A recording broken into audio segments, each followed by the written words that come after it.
Student, in previous class we solved exercise 1.1 question number 1 and 2. For point of view exam only question number 1 and 2 is most important. 3 and 4 and 5 I gave homework. If you have any doubt in 3, 4, 5 you can ask me.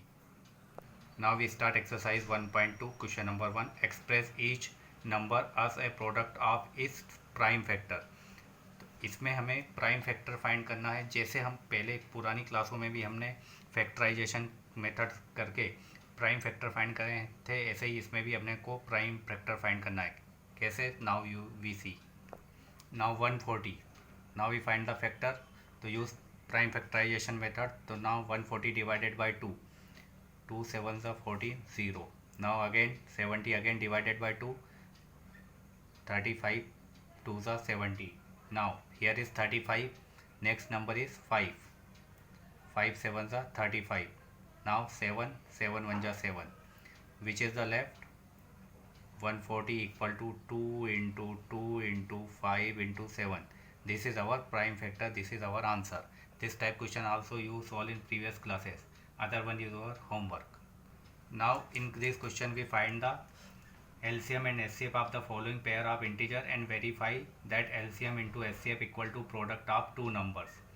Okay, इस question में हमें दोनों का LCM और SCF निकालना है।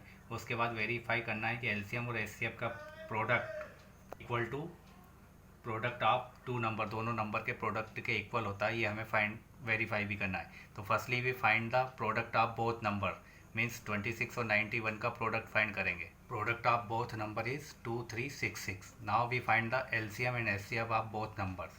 Firstly we find SCF 26 and 91. We can solve together also.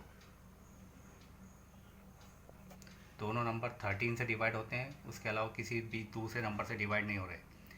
13 2 26, 13 7 91।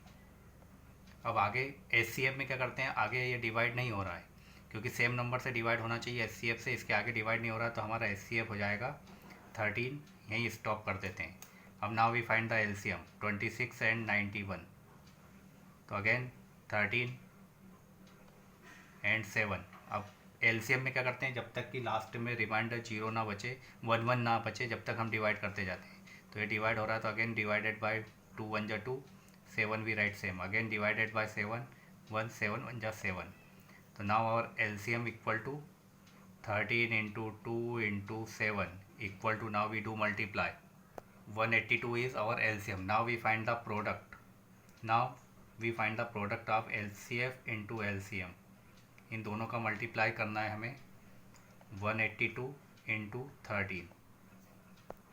तो इन दोनों का मल्टीप्लाई आएगा 2366। This is our equation second. अब उसने पूछा है वेरीफाई करना है, verify LCM into SCF equal to product of numbers. तो LCM और SCF दोनों का मल्टीप्लाई क्या आया, 2366। और प्रोडक्ट ऑफ नंबर यहाँ पे हमने फाइंड किया था, प्रोडक्ट ऑफ नंबर इज़ 2366। तो ये देखो दोनों का LCM और SCF दोनों का मल्टीप्लाई और प्रोडक्ट ऑफ नंबर दोनों का मल्टीप्लाई स्वयं आ रहा है, इसलिए LHS equal to RHS। Hence proof. ये इससे प्रूफ हो जाता है कि जब प्रोडक्ट ऑफ दो नंबर के LCM और SCF का मल्टीप्लाई और दोनों नंबर का मल्टीप्लाई सेम होता है, यही हमें प्रूफ करना था। This type you can solve other question.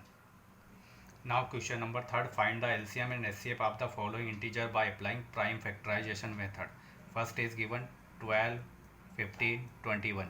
तो इसमें भी LCM और SCF आपको पहले जैसे आप फाइंड करते थे वैसे ही फाइंड करना है।